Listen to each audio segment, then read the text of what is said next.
This is John Carrots, and I'm here with OSH Radio, and I'm here interviewing again for a follow-up interview with Jennifer Huse.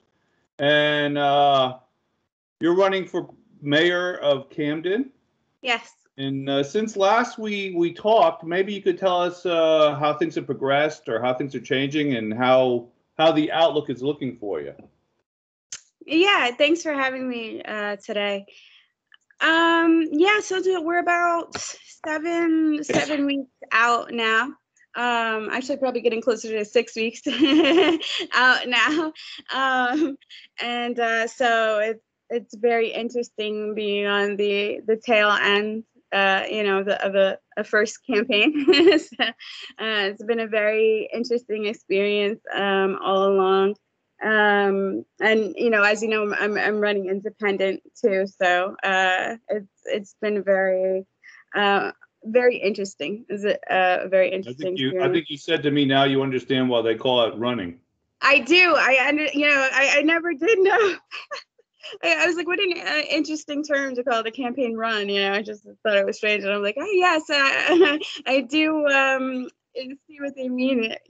Trying to condense all of the campaign into your life while you're still doing all your things in life and trying to see if you're gonna get a shot at this job also is very interesting. So but yeah, the end of the campaign kind of makes me just think of like the end of like a long marathon.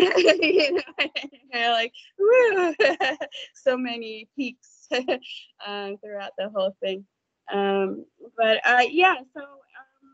It's independent, and we basically had a couple of people that donated and things like that, but haven't pushed very hard for any kind of thing like that with our campaign. It was more about just getting information out to everyone about what we can do.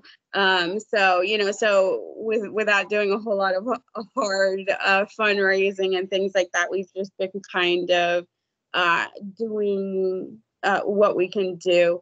My husband and I, have just been doing what we can do to just get in front of as many people as possible. So I've been doing I've had some interviews. I've had some articles come out. I have a magazine article coming out today on the campaign, which is in relation to being the first mayoral candidate to have life extension initiatives in their campaign. So this magazine is centered around healthier lives and longer lives, and so they have me in that's coming out today. And so I have those things in regard to press and different stuff that has been going on since the beginning of the campaign. And other than that, it's been a lot of just door-to-door knocking. I've really personally been trying to go out and meet as many people as I can, so persons can get to know me and ask questions that they may have, or voice concerns about issues that they may have that they would like to see worked on, and just start to get out meeting everybody that way. So going to Huse, going to businesses and talking with them. I have obviously throughout the campaign, as I get to meet more and more people, then that way more and more people are interested in helping too, and putting out, flyers at their business, or, helping talk to other people and stuff like that. So that's definitely getting out and meeting everybody has been my favorite part, my favorite part of this whole thing. It is really nice to get out and speak with everybody. And other than that, I've just been trying to attend as many of the city council and other city department meetings, all that go on. There's quite a bit of in regards to different things, housing, planning, all these the school, school boards and city councils and these different departments. So just to try to be in as many of those as I possibly can, to meet everybody and to get more familiar with everything. And yeah, so it's just been that, and just working all of that, and so it's been nice. So between now and the election, do you have any big meet and greets planned, or any place where people can get to meet you? It's been a little strange with everything, really, with COVID, and it's been fluctuating back and forth, where we wanted to have some, and then the mask mandates changed again in regards to where this particular place where I was going to have it, because of how they're regulated. So it's been kind of fluctuating. We'll see. There's a possibility that we may be able to get one or two in before it actually comes, but that's more so just a whole lot of going around trying to meet as many people as possible, and having make sure persons have help, putting flyers around different places on cars, poles, different things where we're putting them, and having them out of their businesses and things like that. So it's the meet and greets would be nice, but they have, like I said, it's that's another just whole thing is very interesting.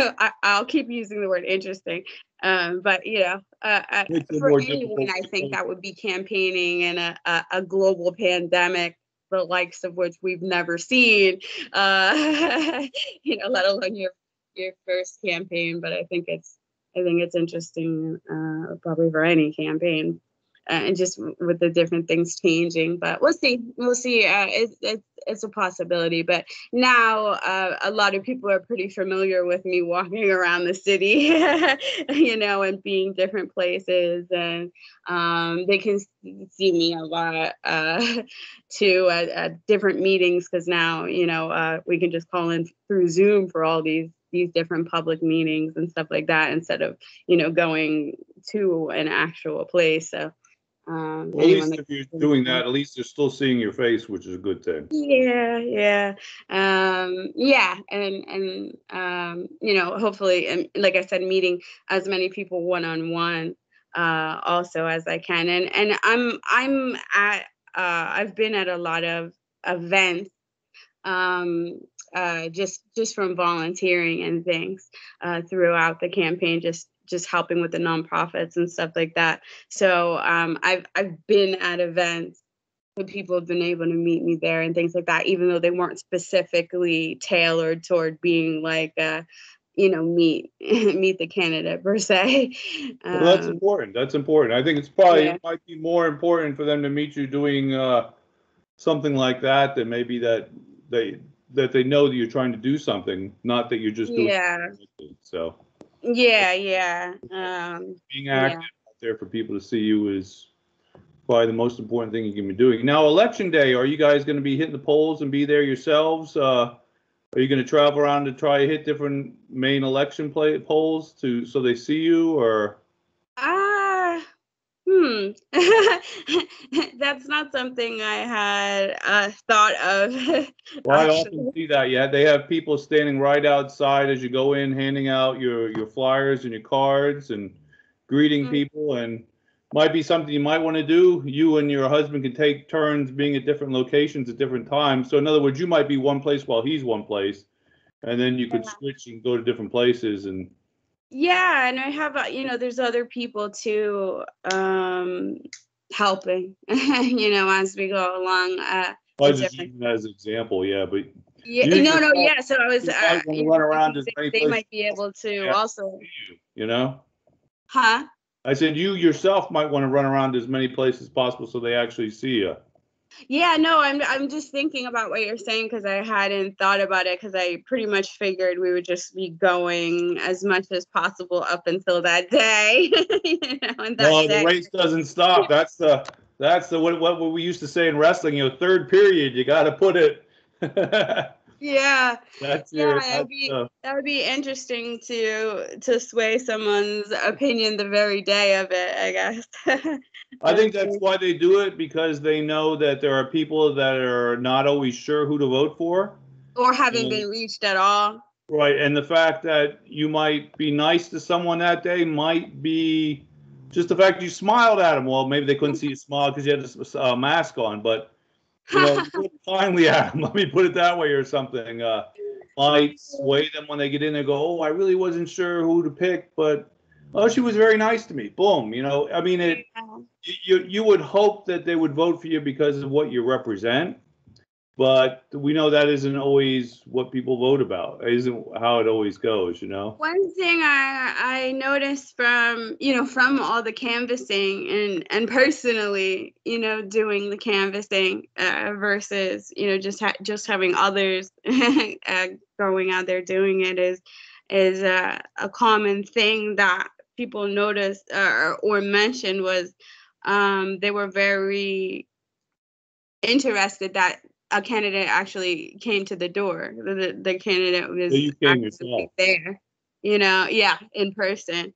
I don't know if, that's something everywhere, but I did get quite a bit of remarks here that people had never had a candidate, that came to their door before. So, Well, as me and you talked about earlier, one of the days right when I had my stroke, because I'm recovering from a stroke still, I was starting to run for school board, and I was yeah. out getting the name signatures myself. But it was funny how people that would normally talk to me, like in neighborhoods I would go through, would peek out their window and not answer the door.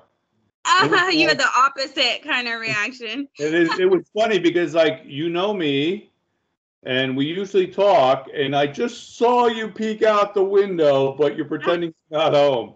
So you can get some interesting reactions from people, though. So it is interesting. Yeah, some other people mentioned like persons that had a candidate, anyone that had someone come to the door brought up that usually too they would come with them with the police. So people felt a bit uncomfortable, Well, they really. thought you might be coming with the police. Yeah, that's interesting. Yeah, so when they were like felt uncomfortable that they were going door to door with the police about the campaign. So then that made them feel uncomfortable, like that the candidate didn't even trust their people enough to just be able to, go to their door. And I was like, oh, that's interesting. So, it was, but yeah. So that and being an independent was, another thing that people seem to be very interested in when I'm around canvassing. And also, I have, a flyer with me that has a very elaborate, bullet points that we can, discuss there for people that are Yeah, it was a very, very nice flyer. That's why I said that could sway people at the last minute on election day if you're out there giving those out, or yeah. maybe even reprint some smaller ones that might be more cost effective. I'm not sure, but I yeah. have flyers and door hangers, for when if someone's not home, They're afraid you're there with the police. Yes. or if they're not home, or for other people that are helping that just want to leave it, on the door, but they're not actually They don't engaging. want to talk. Right. Yeah. So what have you noticed? My question to you is, as we're getting closer, what seems to be the biggest issues that you touch on that seem to interest people? What is it that you're representing that you think is really reaching the people that you talk to? Housing security, I think, really is a thing that people keep bringing up. because even if they are fortunate enough maybe to have a home, because we have an issue with people not even having a home at all, that people are of the hopes to be able, many of them, to buy their own home one day too. So they're very interested in either just housing security at all, or the possibility of more paths to be able to own their own home or homes going forward. I'd say that's a big one. More employment opportunities. That's a very big one too. People are just, I think the same thing that anybody is anywhere really, is that they're hoping to have a better quality of life, just so to have more income stability, more like potentials that owning their own home, and things like that. Ending the war on drugs,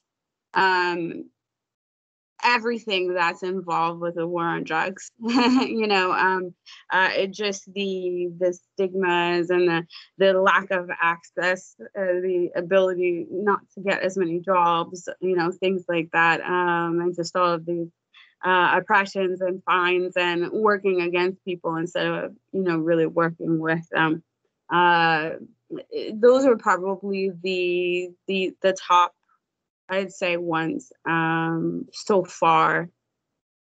People are very interested in. I have a city of murals project, which may not be exactly like so life changing in obviously people need all of the securities possible in life, but as a little, people are interested in that project because there is a lot of art in Camden. Also, in Philadelphia is an art mecca of the United States. So people are interested in that too. But I would say that, things basically improving our quality of life here. No, I think art is very important, and I think it's very nice when they take sides of old buildings and do nice murals on them and stuff. And it very much is good projects for people to work on, and it's also raises people's spirits, and that does affect your quality of life. If you Sure. So I do think that's very important. Now we talked about some of the things. I won't keep you too long today, but what sites and websites and stuff can people reach out to and find out more of what you're about and stuff? What do you have? What can you tell us? I have my website, which is www.jahformayor.com. Jah's my initial is Jah. So JAHFORMAYOR.com. And then I bought the other one that has the number 4 in it too, so they can get to it either way. I have a campaign page for the Facebook. I have Instagram and Twitter campaign page, which if you go to the website, all the links to the social medias are there down at the bottom. So they can go to whichever of those that they, want. I also have my phone number on the website and the different social media. So if anyone wants to reach me there, they can. I have my phone number and my email there for people to. So have you had people reaching out to you personally, calling you? Yeah, some. Yeah, I try to mainly, either calling or texting or something like that. Because I try to let everybody know. I think one of the bigger problems sometimes with government is people not actually being able to reach their elected officials. So a big part of what I want to do is, just have transparency and communication with the government, between the government and the people. So I want to make sure that I had plenty of ways available for people to know that they can reach me. It may take me a little bit to get back to people just because, but I'll get back to everybody within a reasonable time frame, so that way that they know that they can, get through. I do think that's a very nice touch. I was always surprised in the old days. I like horror, and Anne Rice, even the old days when she first came out with the Interview with the Vampire and Lestat, her phone number was listed, and Yeah. I talked to her when she was in San Francisco, and then later on when she was selling some of her properties in New Orleans, I talked to her again because me and a friend were thinking about going into a partnership, and I think it's a very nice touch with anybody, whether they're in entertainment or art or in politics, to be able to let your people reach you, because there's things you're going to find out that the people want or they desire, or it can help make you a better product to help the people that you're reaching out to. So that's a very good. Yeah, absolutely. But all right, I will let you go for today. I'm glad we got to check up. Maybe we'll do it right before election again, or we're definitely going to do this after election, and hopefully after election we'll be meeting in the winner's circle. Oh, I hope so. And get out there and do your best. I think you're offering them a great product, and there's great things you're hoping to bring to them, and a fresh outlook. Thanks. Which I think is the most important thing. Like you said, elections in Camden have kind of been one party for a long time. Yeah. So I think the important thing is you're giving them a fresh view, a fresh outlook. You're giving them an option, and I think that's very important. And I think you're giving them a good option. So thank you. Yeah, I wish you the best, continued best, and hopefully we take this into the winner's circle. Yes, here's hoping. Well, thank you very much for being with us again today. Thanks, John. Thank you. Yeah.